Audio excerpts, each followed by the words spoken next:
Hey guys, it's Leo, and it's time to talk about episode 7 of TWINKLE PRECURE. This was a very nice episode in which the girls fixed Lala's rocket and now they can travel all over the universe searching for the star color pens. Last episode they were able to find the Leo star color pen, and now I have a star color pen of my own with my own name. And how nice is that? And it's even nicer because it's represented by Cure Gelato. I mean, that's pretty cool. And Jack, thanks for reminding me of that. I didn't even think about it, and now that I think about it, it's pretty nice.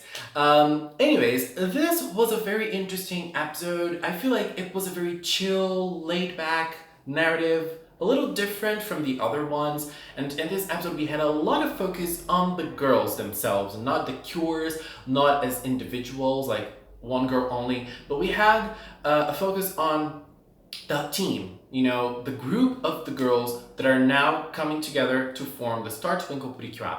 And I feel like it was a very nice way of introducing us a little bit more to the characters, to the environment, and to what they're going to do.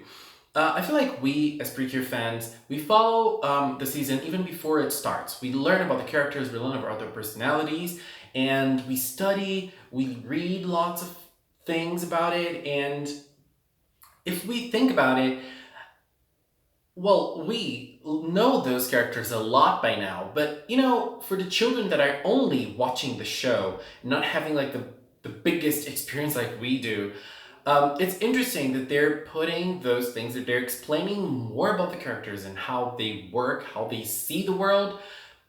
It's happening now, and it's interesting because now I feel like they're working more with their own personalities, and I am loving it. So this episode started with the girls meeting the AI from the Salmon planet. They're learning a little bit more about it. Only Hikaru saw it, and now Elena and Madoka are also learning a little bit more about it. So the AI analyzed the girls, the AI saw their strengths and how they could work to repair the ship, apart from Hikaru.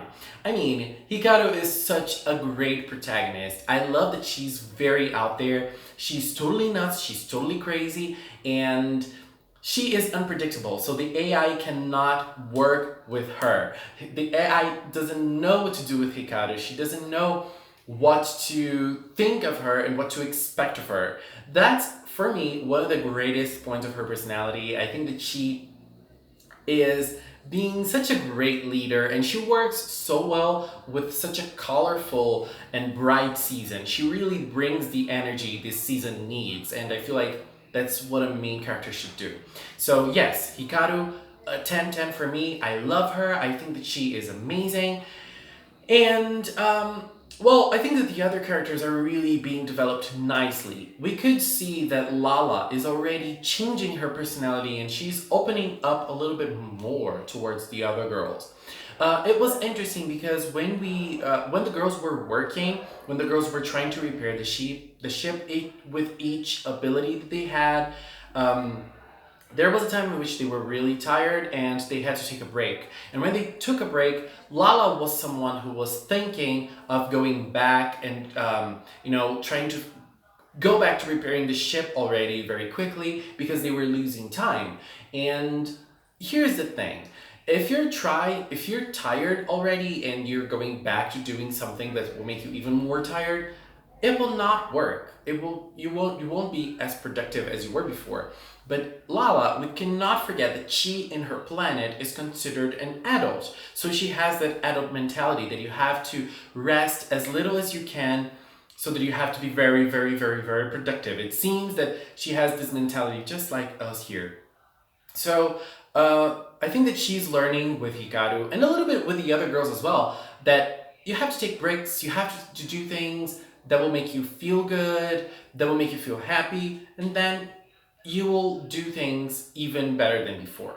And so Hikaru drew a rocket, a very cute rocket, in the Twinkle book, and I found that really interesting because Hikaru thinks that the Twinkle book is hers. I mean, it is hers, but I remember that Prunes tried to say to her that the Twinkle book is not from her, it's not hers, it's the Cure's, and it's like an item very important to the Cures, but she was very permanent in that, and she said, no, it's mine. I got it. I won it from the guy from the planetarium. It's mine. So yeah, she really believes and she really cherishes the Twinkle book, and she drew in that, and it was a very cute scene with all of the girls giving their own opinions, and I thought that that scene showed us something very very interesting about Lala. Lala, when she started as in the season, she was a very big individual. She was someone who thought of working by herself. She wanted to work with her own powers. She didn't need help. She thought that she didn't need help, and she wanted to be with herself only. Now she's seeing things differently because when Madoka said that they couldn't do those repairs to the ship and they couldn't change the visuals of the ship because it was Lala's ship, Lala took a step back and said, "No, this is not my own. This is not my ship only. This is our ship. This is the Cure's ship. This is from the Star Twinkle team." She didn't say that, but that's what she meant. So I really believe that now they're changing things up a little bit, and they're really doing something towards feeling a team, feeling that they are the Star Twinkle girls, they are a team of cures. They really believe that now they're not only individuals working towards a goal. No, they're a team. They're going to search for the star pendant, and they're going to have the star color pens, and they're going to have lots of fun in space. And I felt that it was really beautiful the way they all gave a little bit of an opinion onto how to enhance the visuals of the ship itself. It was really nice. And then when they went inside, they all created their own rooms inside the ship. It was a very interesting thing because the AI, when AI was analyzing things, the AI said that they're doing something that's not needed. They're doing something that's not important at all to repairing the ship. But at the same time, it enhanced productivity. And she was able to see something in Hikaru. She was able to see that Hikaru is the one that actually brings more and more towards the girls. I mean, she makes the girls want to work harder.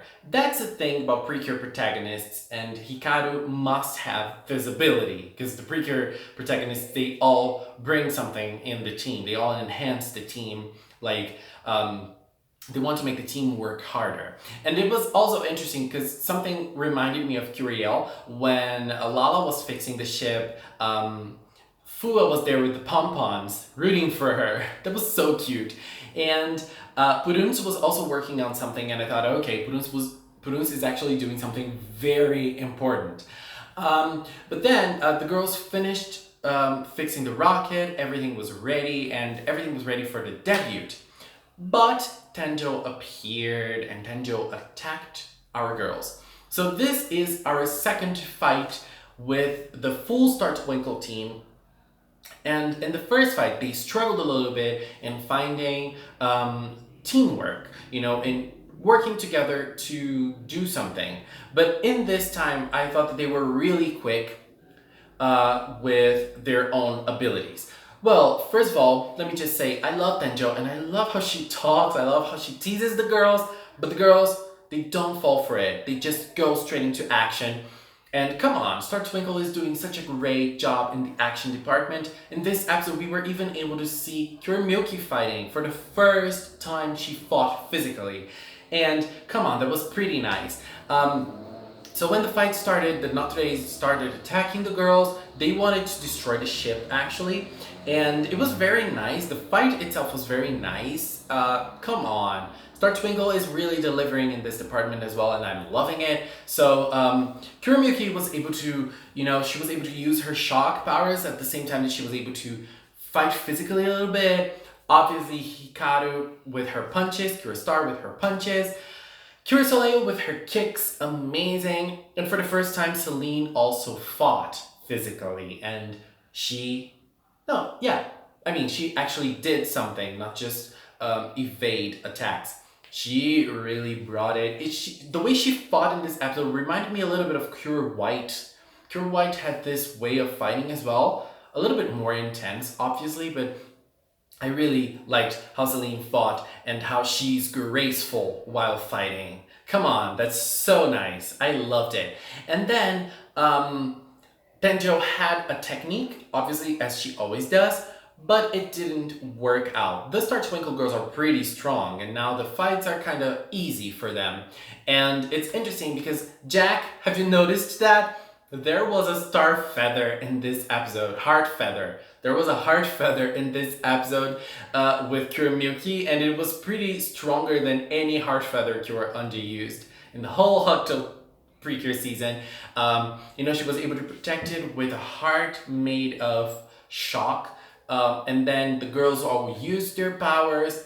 Interesting take on how it works, because it feels like usually in Precure when a cure will use her individual powers, that's gonna be it. Especially if it's the main cure. But no, they let all of the girls use their own individual powers.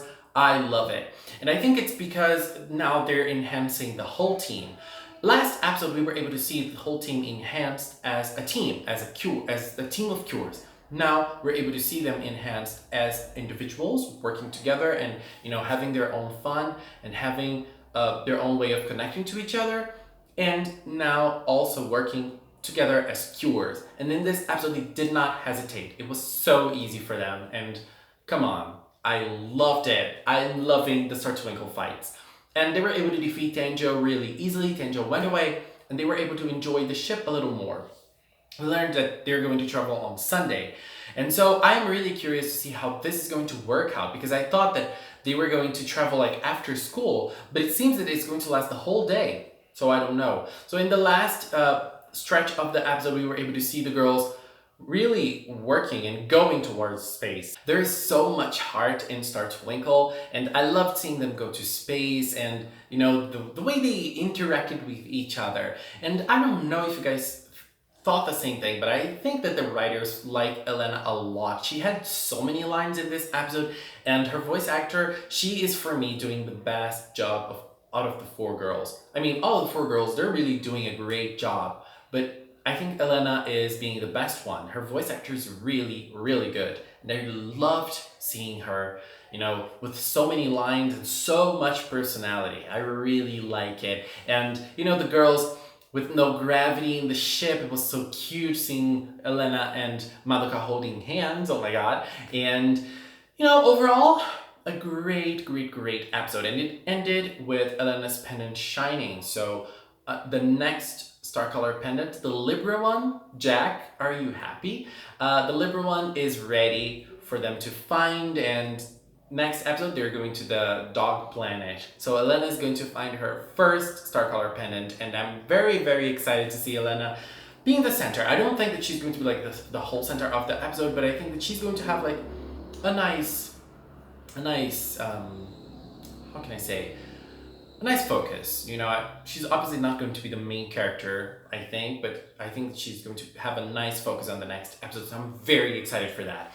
Anyways, guys, that was my review on episode 7. A very nice episode, another episode full of great moments, funny moments, cute moments between the girls, and I think that Star Twinkle is really shining, and the development between the team and how they're becoming friends and how they're getting to know each other even more. It's going really nicely. Please leave a comment with your opinions, and let's keep our talk in the comment box below. Thank you so much for watching, and until next time, bye bye!